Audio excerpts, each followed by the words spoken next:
हर हर महादेव। भक्तों, आज की इस भावपूर्वक कथा में आप सुनेंगे कि एक ऐसे व्यक्ति की कहानी जिसकी किस्मत ने उसका साथ छोड़ दिया था। चारों ओर निराशा, गरीबी और असफलता थी, लेकिन उसने भोलेनाथ पर अपना विश्वास नहीं छोड़ा। कहते हैं कि जो भाग्य में लिखा होता है वह तो मिलता ही है, लेकिन महादेव की दया से वो भी मिल जाता है जो हमारे भाग्य में लिखा नहीं होता है।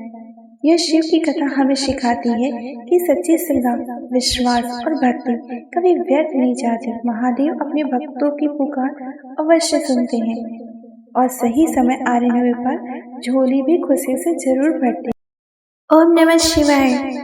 क्या कभी आपके साथ ऐसा हुआ है दोस्तों कि आपने पूरी मेहनत की हो, हर दरवाजा खटखटाया हो, लेकिन किस्मत ने आपका साथ न दिया हो?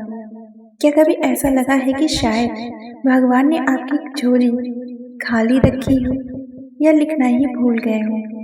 अगर आपके मन में कभी भी ऐसे कोई सवाल आ रहे हैं तो आज की यह कथा अंत तक अवश्य सुनिए। यह कथा शायद आपकी जिंदगी का आईना हो। एक छोटे से गांव में मोहन नाम का एक युवक रहा करता था। वो बहुत मेहनती था, लेकिन उसके जीवन में परेशानियां ही परेशानियां थी। खेत में फसल खराब हो जाया करती थी, व्यापार में घाटा रहा करता था, घर में हमेशा पैसों की तंगी बना रहा करती थी।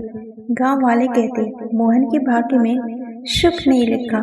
धीरे धीरे मोहन भी यही मानने लगा कि शायद उसके भाग्य में अच्छा समय कभी नहीं आएगा। एक दिन गांव में एक वृद्ध साधु आए।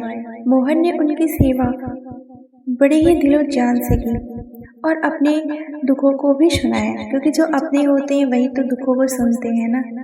साधु मुस्कुराए और बोले, बेटा, भाग्य से बड़ा भगवान होता है और भगवान शिव ऐसे दयालु हैं कि वो भाग्य की रेखाओं को भी बदलने की ताकत रखते हैं। मोहन ने पूछा, महाराज, क्या सच में ऐसा हो सकता है? साधु बोले, सच्चे मन से भोलेनाथ की पूजा और सेवा करो, बाकी उन पर छोड़ दो। अगले ही दिन मोहन रोज सुबह शिव मंदिर जाने लगा। वह मंदिर साफ करता, जल चढ़ाता और पूरे विश्वास के साथ ओम नमः शिवाय का जाप करता। महीने बीतते गए, लेकिन उसकी स्थिति में कोई बदलाव नहीं आ रहा था।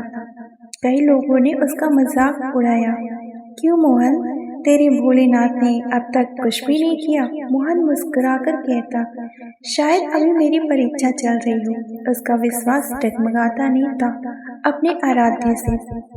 एक रात मोहन ने सपना देखा। सपने में भगवान शिव प्रकट हुए और बोले, बेटा, जिस फल के लिए तुम दुखी हो वह तुम्हारे भाग्य में लिखा नहीं था, लेकिन तुम्हारी भक्ति ने मुझे प्रसन्न कर दिया। अब मैं स्वयं तुम्हारे लिए वह द्वार खोलूंगा जो भाग्य ने बंद कर रखा था। सुबह मोहन की आंखें खुली। वह सपना समझकर भूल गया। कुछ दिनों बाद पड़ोसी के गांव में एक व्यापारी उसके घर आए। उसे खेती के लिए एक ईमानदार साझेदार इंसान चाहिए था। मोहन ने हिम्मत करके काम शुरू किया। उस वर्ष ऐसी फसल हुई जैसे पूरे इलाके में किसी की न हुई हो। धीरे धीरे उसका व्यापार बढ़ गया, घर की गरीबी दूर होने लगी, सम्मान, प्रेम सब कुछ मोहन को अब मिलने लगा। एक दिन वही लोग जो उसका मजाक उड़ाते थे उससे पूछने लगे कि मोहन, तेरी किस्मत अचानक कैसे बदल गई? मोहन ने शिव मंदिर की ओर देखते हुए कहा कि यह किस्मत का नहीं, भोलेनाथ का आशीर्वाद और चमत्कार है। जो भी भक्त भोलेनाथ पे सच्चे विश्वास रखकर पूजा करता है, उसका विश्वास भोलेनाथ कभी नहीं तोड़ते। फिर उसने एक बात और कही जो पूरे गांव में प्रसिद्ध हो गई। यह लोग उसकी बातों पे विश्वास करने लगे।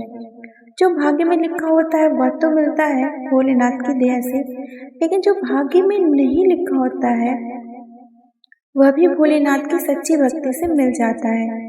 उस दिन गांव के लोगों ने समझ लिया कि भगवान शिव के पूजा के भूखे नहीं होते हैं, वे सच्चे दिल के और सच्चे विश्वास के भी भूखे होते हैं। भोलेनाथ की सच्ची भक्ति कभी व्यर्थ नहीं जाती।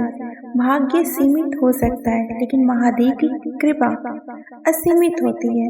जो व्यक्ति विश्वास के साथ उनकी सेवा करता है, उनके लिए बंद दरवाजे भी भोलेनाथ अवश्य खोल देते हैं। तो मेरी कहानी आपको अच्छी लगी तो कमेंट्स बॉक्स में ओम नमः शिवाय जरूर लिखिए। भाग्य में नहीं था सुख, फिर भी भोलेनाथ के आशीर्वाद से सब कुछ मिला। तो भोलेनाथ पे विश्वास बनाए रखें। ओम नमः शिवाय।